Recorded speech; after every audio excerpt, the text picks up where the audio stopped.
Hello. Hi G, what's up? Do you have plans in June? Wala naman. Where do you wanna go?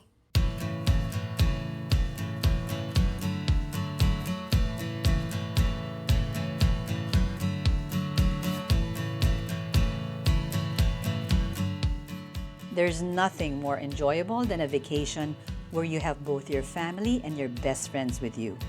Nagbakasyon kami ng 2 linggo sa Pilipinas kasama yung 2 anak namin.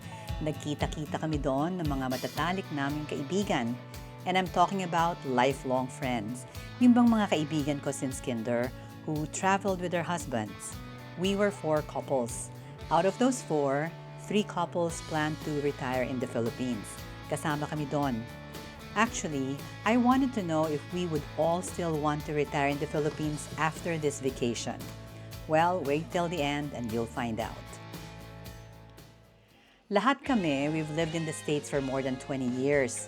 Kahit na nakatira kami sa magkakaibang states, madalas na kaming magkita lately. I guess pag tumatanda, you try to create more time. Certain life events make you reflect on how important it is to make time for the more precious things in life. And to us, that's family, friends, and experiences. At may bonus pa. Kasama din ang mama ko. Kahit na medyo hirap na maglakad ang mama ko, akay-akay namin siya from the car to the plane on the boat. Ang hirap magplano ng sabay-sabay magbakasyon Ang hirap kasi kumuha ng leave time, di ba? Yung isang kaibigan namin, tsaka kaming mag-asawa at yung isang anak namin, pare-pareho kaming nurse. So kailangan may coverage kami bago magbakasyon. But somehow, this time, the stars aligned. Sabay-sabay kaming nakapagbakasyon sa Pinas. Kwentuhan ko kayo. Kanya-kanya kami ng dahilan kung bakit pinili naming magbakasyon sa Pilipinas. To some of us, it's because of aging parents, reconnecting with family and friends, visiting sick friends, or merely just trying to see as much of the Philippines as we can. Not to sound morbid, but retirement years are not equal, di ba? Malakas pa kami ngayon, but as we get older, magiging mahirap nang mag-travel. But one common thread that we had is that because most of us plan to retire in the Philippines, pinlano namin tong bakasyon na to para i-test how it is to be in the Philippines. Except for one couple who has retired early, the rest of us, malapit-lapit na rin kaming mag-retire. Sa dami ng mga pagbabago sa infrastructure sa Pilipinas, gusto naming makita how it is, how the road network is like. We want to envision what we're going to do when we finally come back home sa Pilipinas. Saan kami maglalagi? Saan kami pwedeng pumunta? It's comforting to know that when we retire, we would still have this group who lived in the States and is planning to return to the Philippines as well. Iba yung connection dahil bukod sa mga magkakaibigan kami, pare-pareho kaming namuhay sa Amerika. Although maraming pinagbago ang Pilipinas, marami ding hindi nagbago, kagaya ng init at traffic. So ang usapan naming magkakaibigan, bawal magreklamo. Alam naming mainit at matraffic sa Pinas. It's not something we can change, but it's something that we can adapt to. So ang ground rule, ang magreklamo about anything, manlilibre. We really wanted this experience to be positive.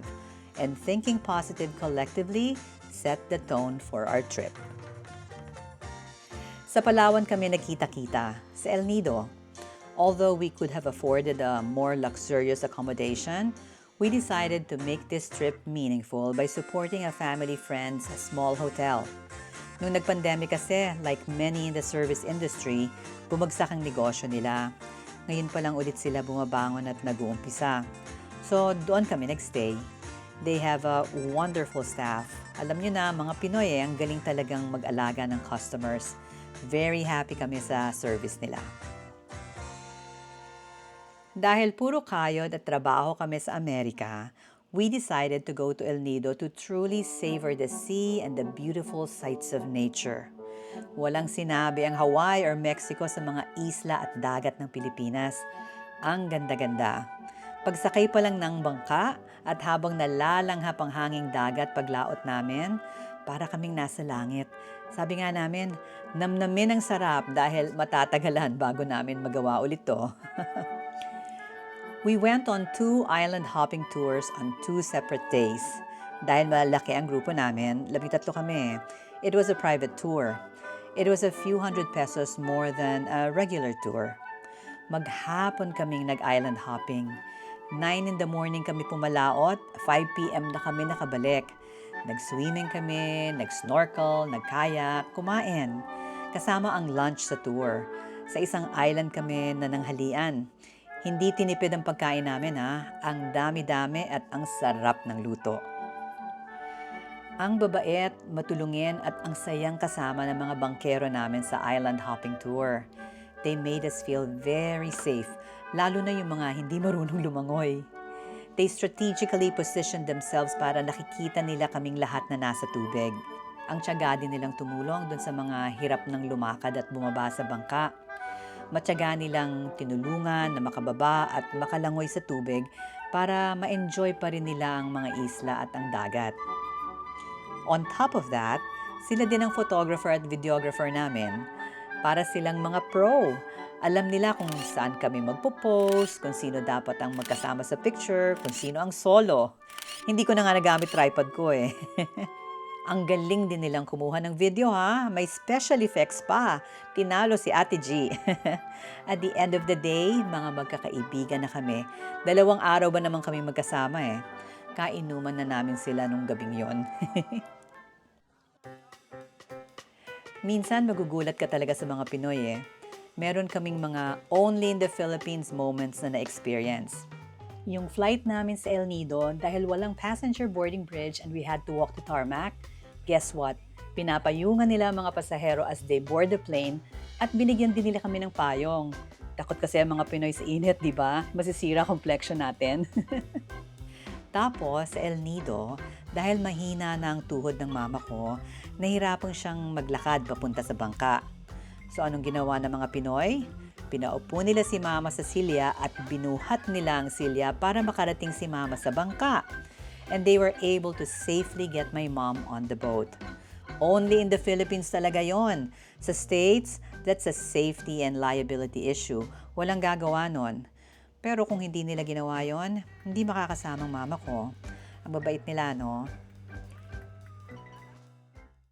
After El Nido, nagkanya-kanya na kaming mga magkakaibigan. Our family stayed 1 more week in the Philippines before we flew back to the States. We met with relatives and friends. We visited our old folks. We reconnected. And while doing that, we kind of felt how it's gonna be like when we finally return to the Philippines for good. So do we still feel the same way about retiring in the Philippines? Nung nakabalik na kami sa States, tinanong ko yung mga kaibigan namin kasama namin si El Nido.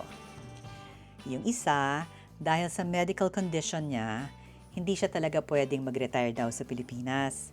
She felt na para daw walang freedom dahil sa traffic. Umalis man sila ng maaga, tanghali, or gabi, traffic pa rin kahit sa Skyway. Para sa kanya, masarap mamasyal sa atin lalo na sa mga probinsya. Kasi bukod sa maganda, walang traffic doon. Bibisitahin niya na lang daw kami. Yung isa naman, sabi niya, kung may mga determinadong mag-abroad, siya determinado nang makabalik sa Pilipinas. Kaya niya raw pagpasensyahan ang init, traffic at gulo ng sistema dahil sa aliw at saya niya sa napakaraming bagay sa atin. Iba talaga yung sigla niya sa Pilipinas. Isa pa, sabi niya, he has made some wrong decisions in his past life that will not afford him to retire in the States. He's hoping that with the dollars that they've saved and its equivalent in pesos, sapat na yon. At baka nga sobra pa daw at makatulong pa sila sa iba. Another friend said that our vacation made them want to retire sooner to enjoy our beautiful country. They plan to go back and forth and considering options like renting a house in Manila for months at a time para mas mura at wala na rin silang iintindihing overhead expenses when they're back in the States. They feel that the lifestyle in the Philippines is like no other. They want to make Manila their home base when they travel to other parts of the country and to Asia. Mind you, this couple has a condo property sa Manila that is rented out, but they want to keep that as an investment. Kami naman ang asawa ko, Pilipinas pa rin ang retirement place namin. We want to reconnect with family and friends, make new friends, see new places, And we also want to take care of my mom. There's also the cost component that our money will go a long way there, especially if we plan to continue to travel after retirement. But most of all, nasa puso talaga namin ang pag-uwi. We often talk about this. We feel most at home in the Philippines than in any other home we've set up over here. As for our kids, they've got their own lives to live. Besides, we're only a phone call away or 12 hours by plane one way. Sabi nga nung isang kaibigan namin, dapat mag-retire tayo kung saan tayo masaya, kung saan tayo kontento, that will bring peace and joy. So for now, the plan is to take care of ourselves to remain healthy. After years of saving and waiting, we want to be able to make it to retirement and do all the things we plan to do. May awa ang Diyos, darating tayo doon.